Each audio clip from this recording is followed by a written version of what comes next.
Jamie Lane, let's do this. And by this, I of course mean the STR Data Lab by AirDNA. I am Mariah Kamei, co-host to Jamie Lane, VP of Research here at AirDNA.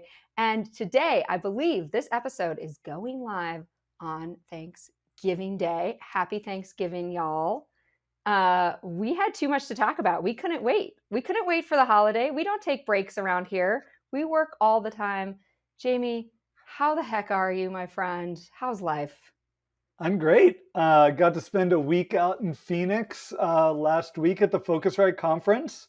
That was my first time going to that show and was blown away by the innovation happening in the hospitality space. It was very much tech focused, very much new innovation, new companies sort of pitching their ideas, sort of showing us what's coming next in the industry. I was excited to see it. Oh, that's very cool. You're making me jealous. Although I was in Barcelona. All week, so I'm only so jealous because, yeah, I don't know. Phoenix, Barcelona, but learning cool tech, very cool. And Demi, our CEO, was sat in on a really great, she led a roundtable discussion on diversity and inclusion, very super important things for us. So yeah, it sounds like it was really successful. And then I actually sat in on the panel too for my own learning. Did? Yeah, so it was great. Oh, that's awesome. That's awesome. Yeah, I love that we're talking about that kind of stuff in our business.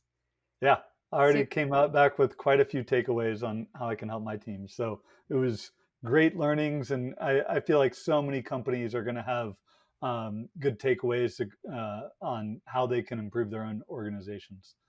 Oh my gosh, I love that. I think it's so important. I know we've dedicated a lot of resources. We have an individual, Kumi, that sits on the people operations team whose specialty is DE&I.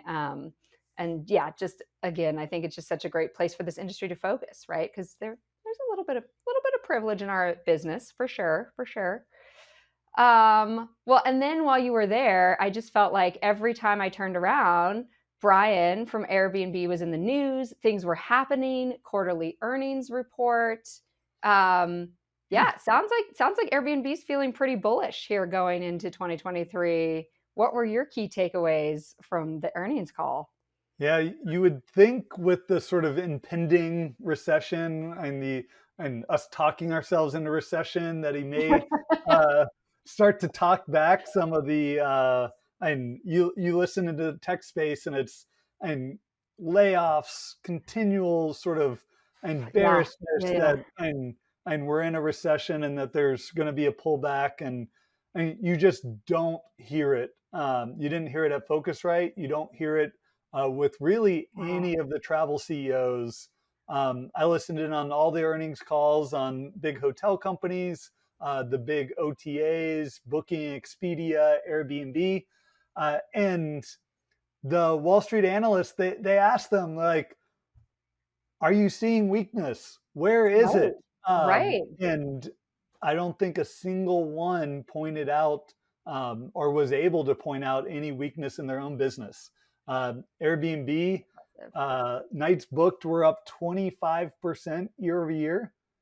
That's unbelievable. And given that they were already fully recovered from the pandemic last year, that we're able to really grow off of that and shows the strength. I think it maybe puts to rest some of the Airbnb bust folklore out there that they were seeing declines in their bookings. Right. Yeah, I mean, 25% more bookings and only 15% more listings. So if you're on Airbnb, more than likely you saw more bookings coming through that channel than at any other time. So for Airbnb, I think it was an amazing earnings release. Yeah, totally. I think they had revenue grew 29% year over year. As you said, really driven by nights booked and ADR. adjusted EBITDA of 1.5 billion, which so it increased 32% compared to Q3 of 2021. So lots and lots of health, really just I think indicating that they are feeling pretty stable and justifiably so. The numbers are there. and Uh, and and their stock went down. I know. You know what? That's a yeah. Saw that too. Saw that too. So that was primarily around their expectations for Q4 and sort of leading Right. into Right. Right. 2023. So they sort of guided that they expect revenue to be up 20% year over year in Q4, and you just mentioned 29% growth in Q3, so incrementally lower growth, and I think that Right. caught a few people by surprise, that and growth isn't going to be as strong as we look forward out into the future as it has been so far. Um, Mm.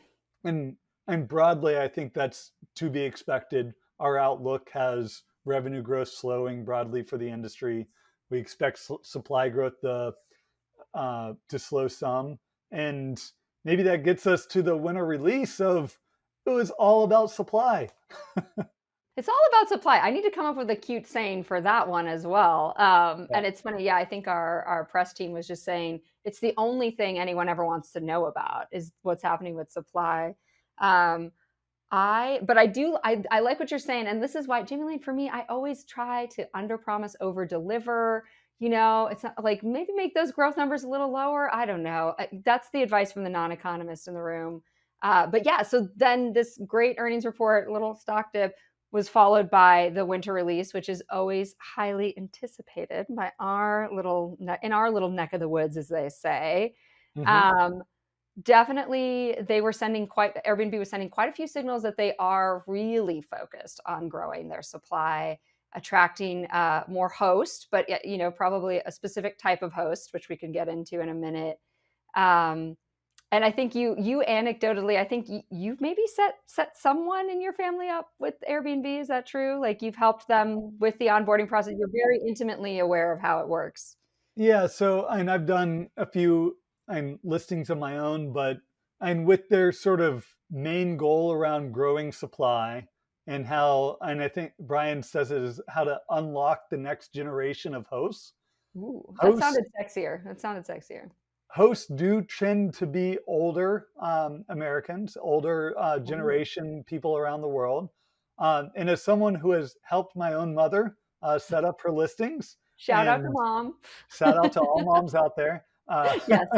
Uh, it wasn't the easiest thing to do. But if there was another super host out there that was willing to just share their screen with my mom and help her set up that listing, I do think that that could have a very positive impact on being able to grow supply, being able to Right. get people through that process, not get stuck in the minutia of like, I don't want to list, or I don't know how to title my listing. I don't know how many photos I should get put on. Which Yeah. photo should I choose as my main one? Sort of, there's so many decisions that go into that process.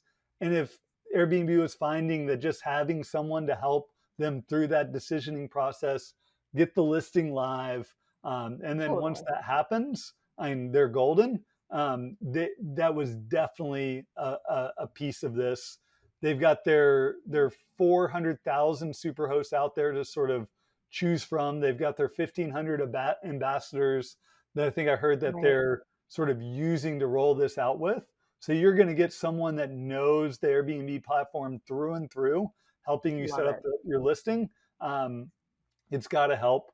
And then and just more support from Airbnb, Right. and even just being able to choose the type of guests. Like if I'm going Right. to be starting with Airbnb, it's my first listing. I don't also want a first time guest Right. because there's just the opportunity for none of us to know what we're supposed to be doing and the opportunity for disaster. So I'm being able to pick, like, I want to get some experienced guests in for my first time. Right. So Right. just some of these things that sort of reduce the friction to help grow supply. I think we're good parts of the release. 100%. I was like, so of course I just naturally went to Airbnb virgins. Like if you're both virgins, maybe it's just not a good. But I want a mentor for everything in my life, right? We've like, yes, it is. It does feel daunting. How do I list this property? How do I take a great photo? How do I even decorate it? Right? I know all of that. I know there's tons of debates on what color your sheet's going to be, all of that good stuff. Yeah, and I'm going to leave this whole virgin analogy alone, but Okay. Yeah, I took that a little, okay, well, people expect that from me, Jamie, from me. uh, and then and the other thing, and we definitely had this conversation, my wife and I, when we first put our house up on Airbnb, is just the potential for damage in your house and getting comfortable with that. Yeah, So yeah, adding the additional air cover to not only cover sort of the liability around guests in your home, but if they damage things in your property. So totally. paintings, uh, cars, boats, anything that on property, providing additional damage coverage for those. And then guest verification. So Right, actually verifying the ID. They're starting in 35 countries. We know this is something hosts care about. There's companies already out there that provide this, like AirHog.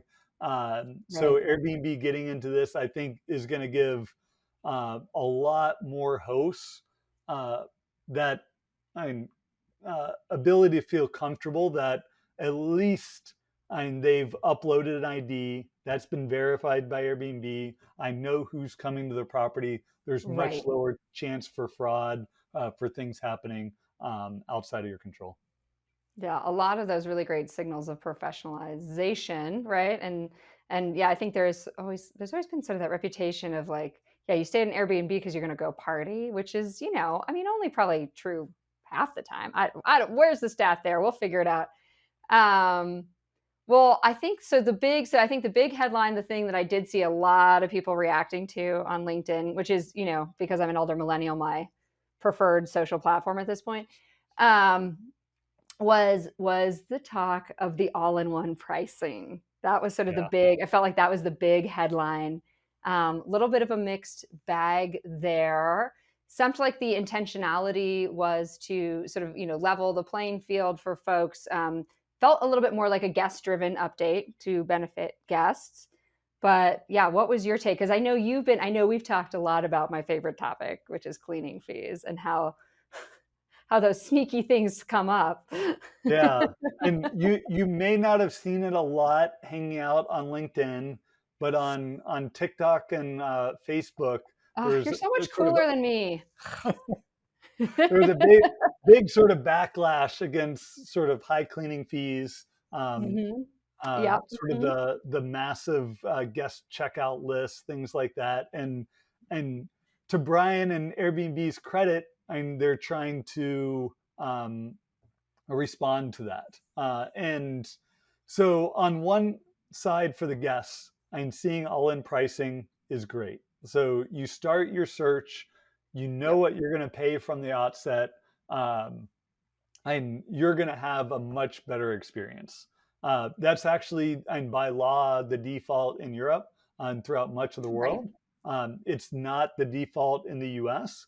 And I think in the US, and we've sort of been trained that, and when you see a price on a menu, that's not actually the price you're going to pay. You're going to pay a tip. You're going to pay Yes, taxes. Jax. You're going Yeah. to there's sort of your initial price, and then there's your all-in price. Um, The service and fees, the cleaning fees, all the rest. right, and we've looked into this on a key reason why people choose a short-term rental over a hotel. One of the top two reasons continually given is value. So people Love are that. coming to our industry to find good value, and if then they get to the end and it's not as good Right. as the value that they thought, um, they're maybe not as happy as they otherwise would have been. So That's so true. in major cities in the US, average one bedroom short term rental is about 30% cheaper than the average hotel room. So Got on it. the surface there's a good Value. argument to be made that short-term rentals do provide that value. But that Right. 30% discount is before all the fees. So Aha. now Mm, you add mm, on the average cleaning fee, which right. uh, for an average sort of overall reservation cost, cleaning fees are about 50%, 15%. And Okay. then Okay. you add on Airbnb service charge, which usually goes to the guests. That's about 15%. So Oh, now, if you're seeing that initial rate inclusive of that 30% extra, we're essentially on right. parity with hotels. Right. And Right. if you're going to a city, you're maybe going to New York, and the opportunity to stay in a short-term rental versus a hotel, and let's say you don't care about the additional things you get with a short-term rental, let's say a kitchen or a Right. living room, Kitchen. Yeah. Yeah. and you Yeah. just care about that sort of price and having a room to sleep in, and maybe and incrementally people do start choosing hotels over short-term rentals because of that, even if in the end it was sort of the same price to begin with. Uh, Right. Right. so, and I think it's yet to be seen. It's going to start as a toggle. I think they're going to start rolling it out in December. Um, so, and we'll probably hear how many guests sort of toggle to see all in Right. pricing, whether Right. they start to make it a default. I'm sure they're going to be testing what the conversion is, and if it's um, and a big impact, maybe they start to roll it back. If they start to hear a lot of sort of higher guest satisfaction, and sort of good benefits coming from it, maybe Yeah. they roll it out as a default. Well, it is. I think that's interesting, and lots to unpack with this sort of value conversation, right? Because I think that's the great tightrope walk, especially if you're in a more of a professional vacation rental manager situation where you may have your CEO telling you to maximize revenue, right? Which may be just a little bit different from maximizing value for your guest, of course. But what struck me when you were saying that is that I think there could be a little bit of an element of, hey, what's good for the goose is good for the gander. Like what's good for the guest is good for the host, right? Because again, a savvy guest is going to be able to sort of figure that out anyways. They're going to back into that. They can. What I do is I sneakily go all the way almost to checkout, so I can see what's really going to cost me. Right? So it's almost like like you could ignore the reality of the situation, which is that people are probably looking both at hotels and STRs in a lot of their searches. And I know there's been some good data points on that. Yeah, Or you could address it. yeah, and even if you're going through the checkout process to see what that all-in price is, like that's not always doable when you're looking at 20 different properties. They're on a No, map. You're right. and having to click through each one. So, but there is now the option already for guests or for hosts to start including cleaning fees in the Yep. nightly rate. Um, and Airbnb has said they're going to start prioritizing in their rank algorithm those hosts that are doing all-in pricing, those hosts that are providing really good value, so getting good value scores. Yep. So that, and if anything, could incentivize hosts to sort of change their behavior and Right. based on wanting to and get higher up in the rankings. As and you run a marketing org, you know how important SEO is and making sure and you're always on that first page. And that's the same thing for hosts. Yeah. Yeah. No. Yeah. I mean, I'm old enough to remember when there weren't algorithms driving every decision in our lives, but at this point, yes, there's always the algorithm to contend with. Yeah. So certainly going to be an interesting tightrope walk, I think, for lots of folks, specifically, a little bit more the professionals, but really great opportunities again. And clearly, I think Brian and Airbnb are setting the signal that, in order for them to really truly grow their supply, they are going to have to get people that have never done this before, right? Like there's only so many professionals out there that can add more listings, right? Yeah. And over the past 2 years, there's been so many new guests. Like we dove into Right. our data and found it was like, in over the past 2 years, 40% of reviews that were being left were from people leaving their first review ever. So Wow. when prior to the pandemic, it was like 20, 25%. So of all the bookings, and it was 99.7 million nights booked. Um, Crazy. and so many millions, was it 90 million guests sort of staying, like, and the and amount of people now staying in this industry, experiencing it for the first time, and really pushing it through. And I think Airbnb's maybe thinking about this more than some of the other platforms, bringing it to mainstream. And what Yeah. does the platform need to look like for not just the first adopters, but and for the sort of the mainstream traveler. And also, and I see them as one of the only platforms, maybe the only platform that is trying to grow the overall supply, overall pie of hosts, Right. where the other OTAs are more looking to just grab and the ones that are already out there, getting a higher share of the of the hosts of the listings that are already live. So really trying to grow the overall pie, and as people and hosts that sort of are part of that pie, I think that's a great thing, especially as it brings new guests to the ecosystem. Yeah, I absolutely love that. And I love that concept of bringing it to the mainstream, mostly because now I think I can bring it full circle and be like, so what I'm hearing you say is that there's going to be a lot fewer Airbnb virgins out there, Jamie, in the future. Yeah, a lot more experienced guests to choose from.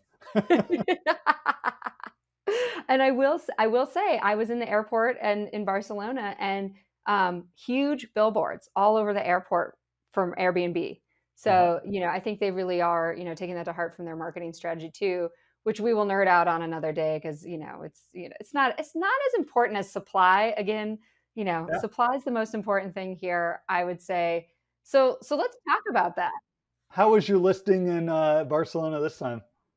Oh, it was very good. Well, but fun fact, it was a boutique hotel. Oh, I know. The worlds are crossing. The worlds are crossing. I stayed at Isabella's house. Highly recommend. The rooms are colored.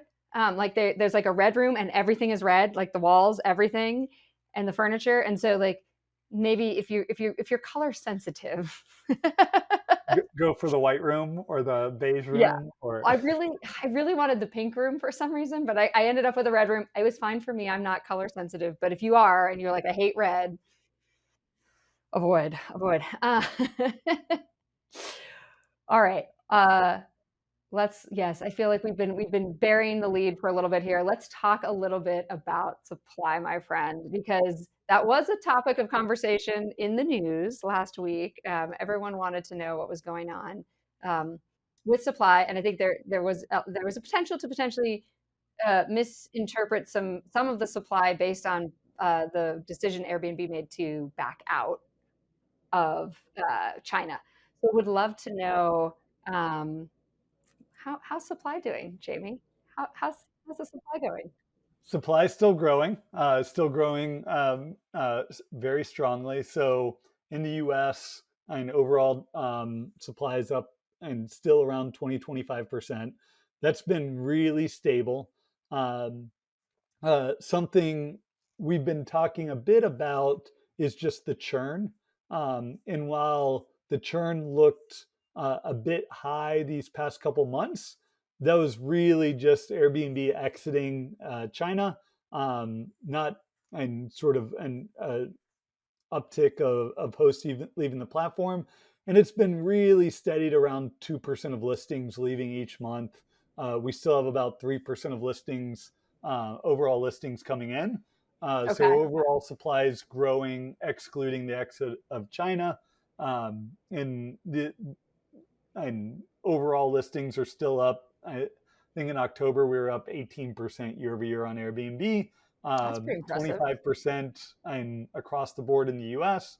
And we're seeing supply begin to accelerate and throughout the rest of the world too. So the sort of recovery that the US hit last year sort of spread out to Europe and South America this year, and we're seeing supply respond. And I think we've got a lot of tailwinds heading into 2023 globally, even if there are a bit of sort of supply growth headwinds in the US, given some pullback in occupancy and some of the things we've been talking about.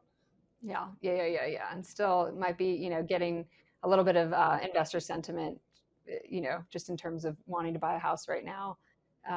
But LatAm super strong. I know we always see that direct connection to supply going up when it's, the busy travel time in an area. Uh, what else? What else happened in October? Speaking of October, I know we're just getting set to release some good stats there. What's the state of the state, my friend? Yeah, and not too much dissimilar from September. So occupancy was still down about 2%. Rates were up about 5%. So that sort of pegged where we were at in September. Demand growth up around 20%. That's very much where we've been throughout 2022. Nights booked up 16%. That's sort of nights booked in October compared to October of last year. Okay. So in terms of booking pace, and Yeah. maybe 3 months ago we were in mid 20s. So coming a little bit weaker, but I don't think anyone would complain about 16% growth. So Sounded good to me. yeah, and broadly things are looking good. Yeah, I know if we see 16% growth for an extended period of time when supply is still growing and 23, 24%, that may be a pause for concern going forward. But we are going to have some weird comps coming up. So think about last year. And this is going to be really important for people as they're reviewing their year-over-year figures, because we had Delta, we had Omicron, and there were some wild sort of month-to-month swings in bookings. As like with Delta, we were sort of in it in August and September. We sort of came out of it in October, November. It was like, oh yeah, bookings, like let's book for the holidays. And then the holidays started coming around, and it was like, oh no, Omicron, like don't book, don't travel. Right. And then we saw that huge surge in cases into January. So I definitely take sort of the month or the year-over-year changes with a bit of a grain of salt, as we're going to be sort of hitting some weird comps in the months ahead. That's a really good note. I love that. And I think that, so like, yes, absolutely. Like, don't index off just 1 year of data, right? That's why we always go back and look at 2019 too, which was sort of pre-pandemic. And yeah, I mean, it's interesting, right? Because like COVID still hasn't gone away. Now there's all these other things to worry about, like RSV. It's like it's just apparently never goes away. So it'd be very interesting to see what happens. And then yes, guys, y'all, as we say, don't index off the high. Look at 2019. That's why we always bring it up when we show you the year-over-year stats as well. Well, good. Well, it sounds like the state of the state is good. It's Thanksgiving, obviously, today when people will be listening to this podcast, Jamie. So how did we do for Thanksgiving this year? I was at the airport yesterday. It was getting a little crazy already there. It was, it wasn't a pleasant airport experience. Also, I'll say that. Yeah, well, and if you're listening to the podcast, I'd say there's a high likelihood you're away from home and you're either staying with friends and family or you're staying in a short-term rental. So, we've already seen this data through last week, like 2 million nights booked for the weekend of Thanksgiving, sort of peaking on Thursday night at almost 630,000 listings booked. That's up, 16% year over year. So more people than ever before staying in a short-term rental over Thanksgiving. They're paying more. Rates are up about 4.5%. So as an industry, things are looking pretty good for the holidays. As we look out to Christmas, and more of the same. Nothing yet that I see to be concerned about. I love it. And I can't wait. Next time we'll talk all about what to expect for the holidays. I like this idea. All right, Jamie. Well, I have to ask you the question, what are you thankful for today on this day of gratitude? Yeah. So I'm obviously thankful for my family, Shout my out to the kids, and my family. wife, who keeps me sane. But since And we're brings you coffee. She also brings you coffee in addition to keeping you sane. They may be correlated. or she did while I was quarantining. Yeah, uh, that's true. That was a one-time offer, that was a limited time that was a offer. one-time thing. Yeah. Okay, okay, good to know. Good to know. Uh, uh, but since we're talking about data, I'll go with some data I'm thankful for. So in Ooh. November we had one of our first sort of positive in terms of sentiment inflation reports. While inflation still came in high, it was lower than expectations, and sort of potentially puts us over the hump of inflation growth, and sort of Ooh. tells the Fed that they could potentially pivot towards a pause on interest rate increases. Uh, and the stock market was definitely excited by the news. We saw the markets go up substantially in the 2 days following that report. So a lot of positive sentiment. Powell did come out, Fed chair, saying like, "Hey, don't get too excited, because if you get too excited, inflation will just keep going up." So I'm trying to throw maybe a wet blanket on some of the positive sentiment, but as an economist, I was excited that it and sort of had our first positive surprise on the inflation numbers. I would say that's definitely something to be grateful for. And yeah, I like, yeah, like it just really, just with the recession, it's just like, just don't talk about it, don't think about it, just like positive vibes all around, and maybe it's all going to work out. Is Yeah. my So Mariah, philosophy. what are you thankful for? Well, you're making me realize I do definitely need to shout out my husband, who just spent 10 days with my kids on his own. So very grateful to have such a wonderful parenting partner. Yeah. He is always and will be the better half of this dynamic Kamei duo. Uh, then data wise, I think I'm going to say that I'm grateful for supply continuing to do a decent job here. It hasn't completely fallen off a cliff, and that makes me super happy. Of course, in tandem with demand not also jumping off a cliff. Yeah, for our business of Yeah, supporting supply growth and sort of democratizing the data around short-term rental investment, like we want supply to continue to grow, heck especially if yeah, it's being and done in the right way. So yeah.